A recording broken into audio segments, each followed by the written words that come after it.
Place 33, Secrets of Universal Truths Revealed by Sherilyn Bridget Avalon.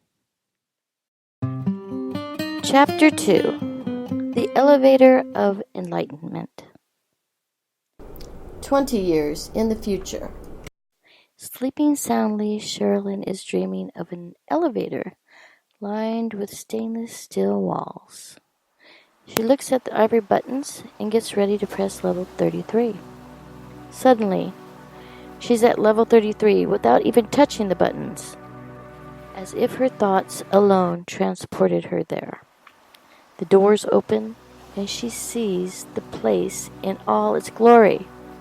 "It's beautiful," she said, like something she's never seen or experienced before. The colors are so dazzling. Colors on earth are dull compared to these brilliant hues. The flowers sway gently as she touches their velvety petals. The frequency is pure bliss. She's thinking about the 33 levels of truth. She believes she's found the opening to the other side. Abruptly, she's jarred to consciousness, back to the real world rather than her lovely dream state.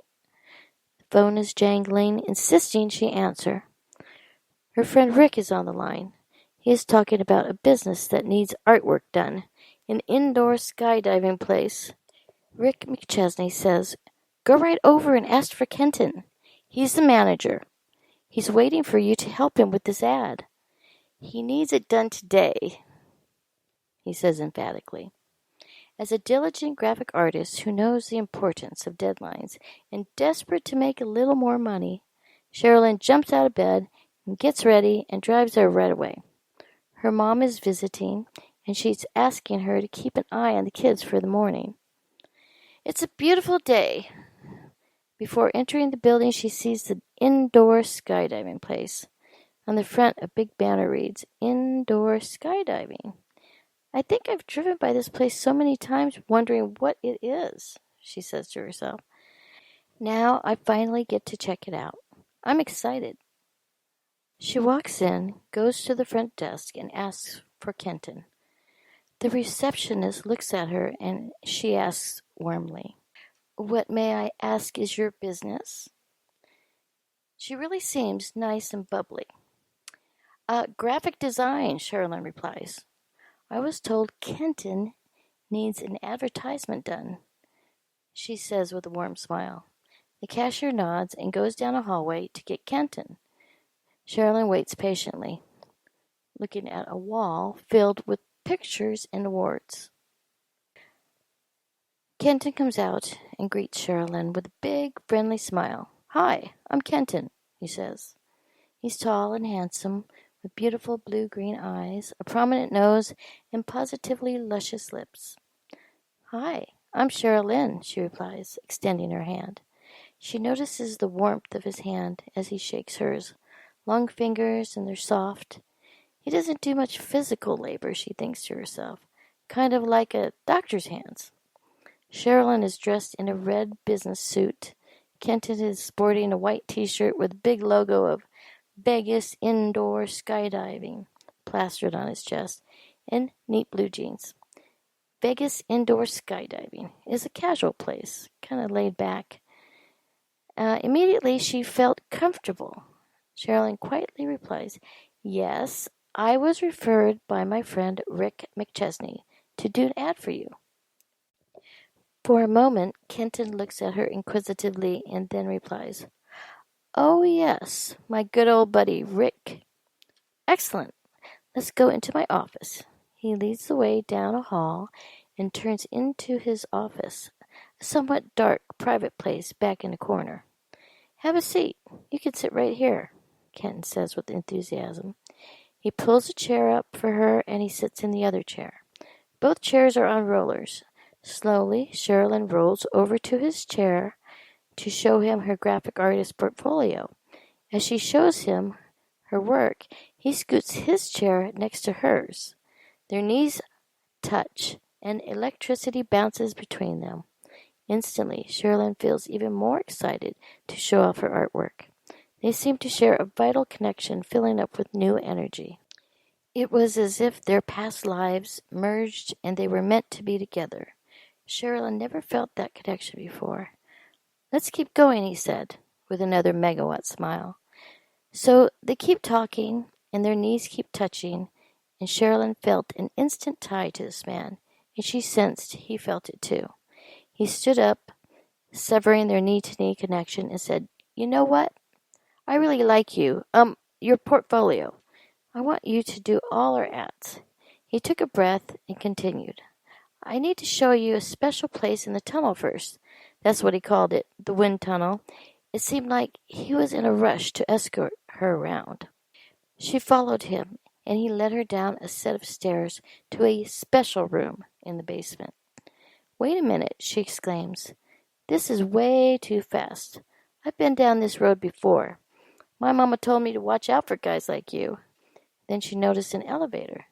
It looks like the one from her dream this morning. "Kenton must like me a lot to show me this," she mused silently. He puts his hand out to lead her closer to the elevator. "Where would you like to go?" he asks. "Go? Where does it go?" she inquired. "This elevator goes to some incredible places," he says. Sherilyn is shocked and excited at the same time. As the elevator doors opened, it becomes stunningly clear this is no ordinary elevator. "I'm surprised because the building only has 2 stories," she belted. "Wait a minute. This is exactly like the elevator in the dream I had this morning," she says. Kenton shakes his head and explains. "I dreamed a beautiful woman would enter my life, and I was supposed to show her this secret elevator, the elevator of enlightenment." He walks to the stainless steel doors of the elevator, pointing, and says, "This is the elevator of enlightenment. Enter the elevator and your eyes will be opened. It's like a mega-dimensional awareness chamber. Step inside and you'll step outside of time, as we know it on Earth, and become aware of other dimensions. You'll never be the same, but be careful. There are rules. Only a privileged few get to see this elevator now until the change. It'll lead you to paranormal things, otherworldly things," he states. "That's what I heard anyway," he chuckles, not really believing the stories he's heard. He watches Sherilyn intently, gauging her reaction. She paused. "I can't believe my ears," and she absorbs his words. She can sense the enormity of them reshaping every part of her being. "I'm slightly dazed," she said.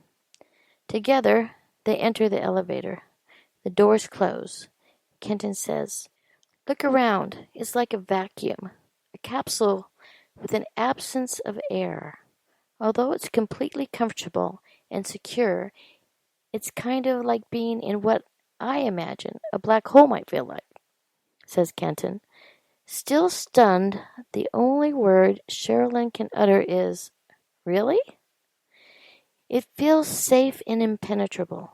The metallic walls have a golden hue. The buttons are cool to the touch, like buttons on any elevator panel. However, these buttons are made of genuine ivory and gold, black inlaid onyx numbers that are nestled down quietly into the ivory and emit a distinctive look of elegance. "Kind of like dominoes," Sherilyn blurts. The numbers march downward from 1 to 33 in 5 vertical columns. Across the top row, from left to right, the numbers read 1, 9, 17, 24, and 31. There are only 3 numbers in the 5th vertical column, 31, 32, and 33. There is a space for 34, but it is left blank. "Why are the numbers like that?" she asked Kenton. "Because you can't go beyond level 33 until the change occurs," he replies. "Level 34 is a safety zone right now. Kind of like a safety net. That will change, though." Using a soft cloth, Kenton cleans up invisible dust on the golden elevator walls. "What is the change? When will it occur?" she asks. We are on the precipice of an immense spiritual change. It's a cosmic thing, I hear. First, there will be a cataclysmic event affecting the earth, like a dot in a tidal wave. For beings on earth, it will feel like it's exclusively happening to only them. That won't be the case, but it will feel that way. It will be a universal cosmic event experienced by all living things. It actually belongs to the infinite, he says. You've heard of the 2012 harmonic convergence. Well, yes, she replies, but that's come and gone already. No one really knows exactly the time this colossal change will take place. It's a change that's more about thoughts, energy, and souls, rather than a physical thing happening to the earth. Don't personify it, and you'll understand it better. He smiles again, giving her a knowing wink. Are extraterrestrials involved? She asks. Yes, he replies. They are not what people think, though. We're right on the edge of this immense spiritual change. I say immense for the lack of a better word. It's a metaphysical change, more of a cosmic thing, because the change will be throughout this entire universe.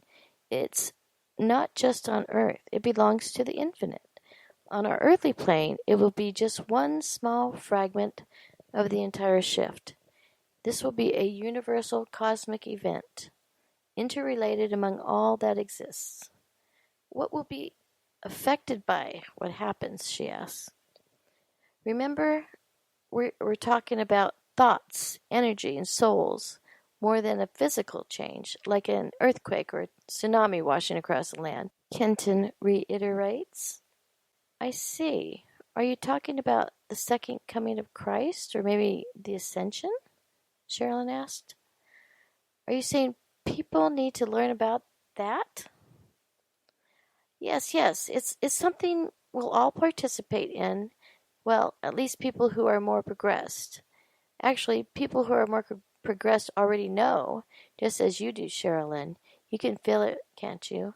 I mean, you may not know exactly what it is, but you feel it, right? Our vibrational rate is accelerating. Yes, I definitely feel it. I constantly hear a ringing in my ears. How will it happen? Sherilyn asks.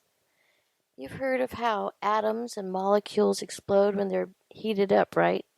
There's some activity, then more activity, then more and more and more activity, until everything finally explodes.